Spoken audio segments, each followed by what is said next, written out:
Opportunity to meet with a lot of our coaches, and I know that they've enjoyed that as well, as everybody's anxious to get started, and this kind of gets everybody back in that mode and kicks it off for not just you guys, but for us as coaches as well. So I look forward to a great day today. Appreciate all you guys that came over for dinner last night, and some of you ate a little too much, but hopefully everybody enjoyed themselves and had a good time, and hopefully that's what we'll do today, and then we'll finish up this evening and answer whatever questions you got.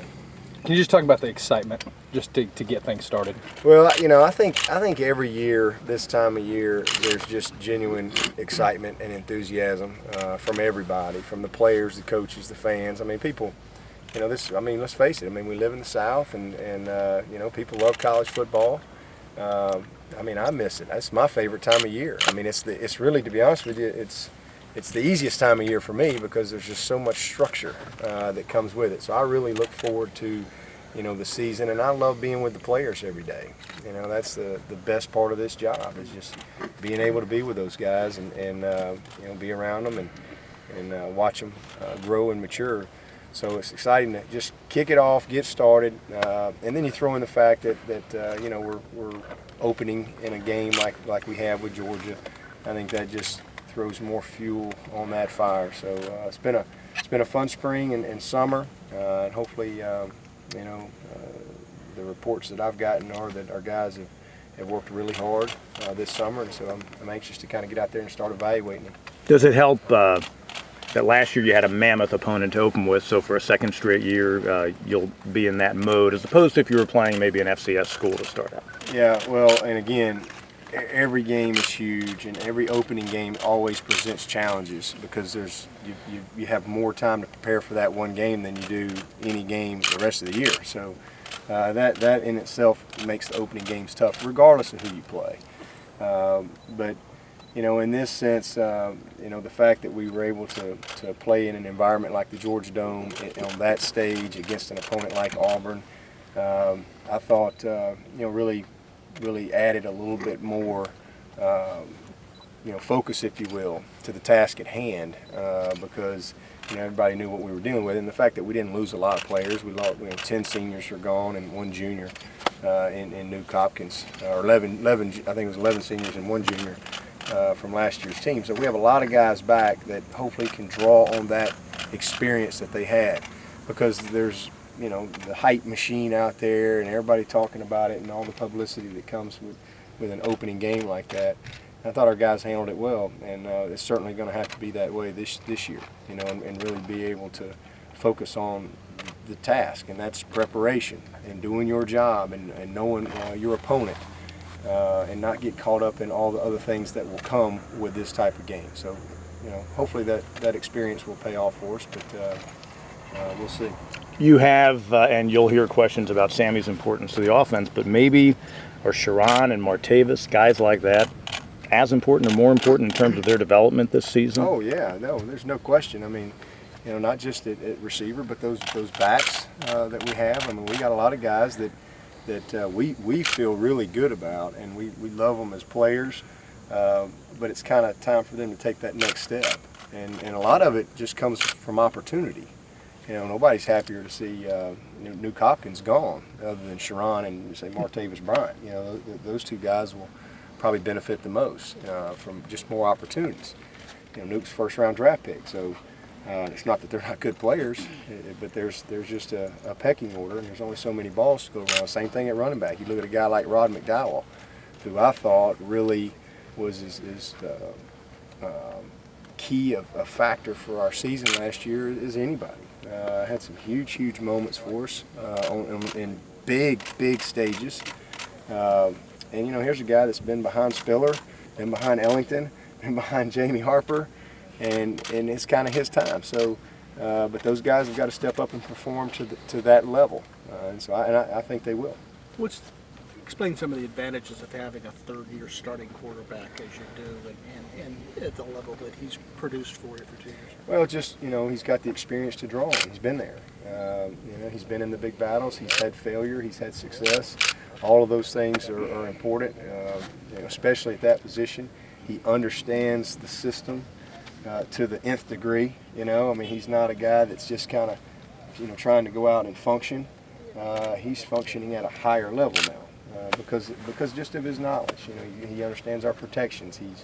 He's his game management, his leadership ability, all of those things. Are special, when you have a third-year starter. And obviously it's the first time I've been in this situation, and it's been a lot of fun. It's been a lot of fun because your conversations are different. They're just different from where they were 3 years ago. I mean, it's just night and day. And I expected him to be a good player going into 2011.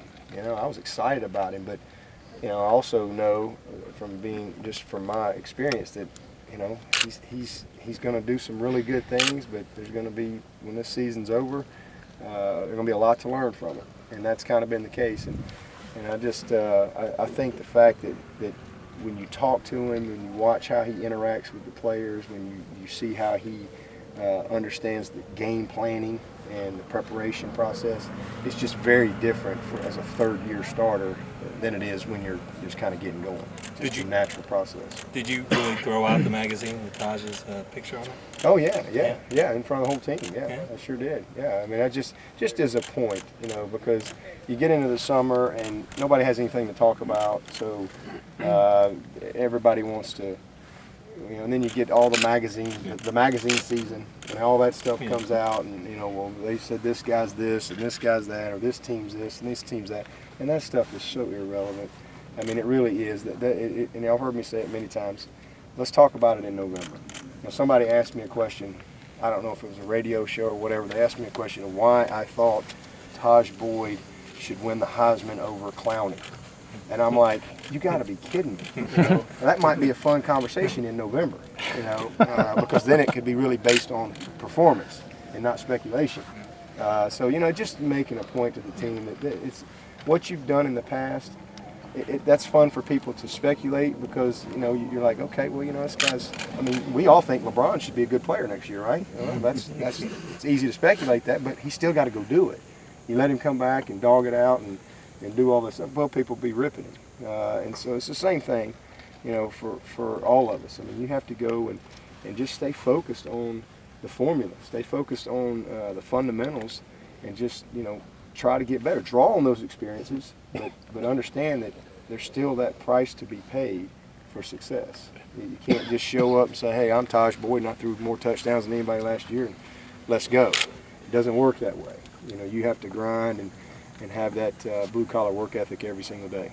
Is Travis Blank's biggest adjustment to safety going to be covering the pass? I mean, is well, I mean, he did some of those things, playing down in the box mostly last year, and he got some good experience in the bowl game playing safety. But, just the biggest adjustment is just, being in space. I mean, and just making sure that, because he understands the communication process, because now it's starting with him. And, last year he kind of got the call, and he made his checks from there, whereas now he's making the call, and he's setting things, and he's deciding, what's going to happen back there. So just recognition, personnel formations, movements, adjustments that come with that. That'll be the biggest thing for him. But he's a really good football player, and that's why he played at a high level for us last year as a freshman, and it won't be any different this year. He'll make the adjustment, and when he makes a mistake, he will learn from it, and he'll get better. He won't make the same one twice. That's just the kind of guy he is. Coming out of spring, you said the front seven is what gives you hope for this season on defense. Big picture, having Brent back for a second season in the scheme, how that plays with this team. Well, it's good. I mean, this time last year is, compared to where we are now, is just night and day. I mean, for everything. I mean, obviously, Brent being here and a new voice, but just so many new faces. I mean, we lost some really key players up front last year. Moved Shatley over, and so we really just didn't have our defensive line was also. We didn't have a single junior on the roster last year. They were all, we had one senior, all sophomores and freshmen. And so, it is what it is, but they got better, and that's what you really want to see. Do they improve? Is the talent there? And the answer is yes and yes. We've got really good talent in our front seven, and they got better. And they carried that into the off season, all through spring. Their understanding of what we're doing is much better. And they've all had their noses bloodied, and people have not been very complimentary of them. We were a very average defense last year, and we played to our strengths. And I really feel like that's changed. I really feel like when it's all said and done, that defense will be a strength for us, and we need it to be a strength if we're going to really be a great football team.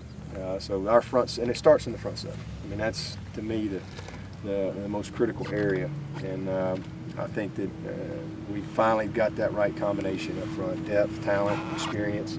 Now they got to go do it, and they got to do it consistently.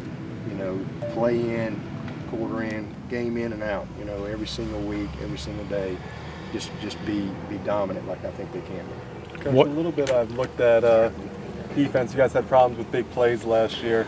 Is improving the pass rush as or more important than the question marks in the secondary, and does one concern you more than the other? Well, it all goes hand in hand. When you're not dominant up front, you can get average on the back end pretty quick, and if you're dominant up front, you can get better on that back end pretty quick. So I think that those things come together, and the pass rush is a little bit of guys just being able to perform better, understand, have more knowledge of what they're doing, perform their techniques and all those things better, winning those one-on-one matchups, but it's also, the scheme and making sure that we're, mixing things up and giving our guys opportunities to get the type of pressure that we need. But you have to have a comfort zone for the whole package and how it's all tied together and making sure that guys are where they're supposed to be. And big plays is our number one objective defensively this year.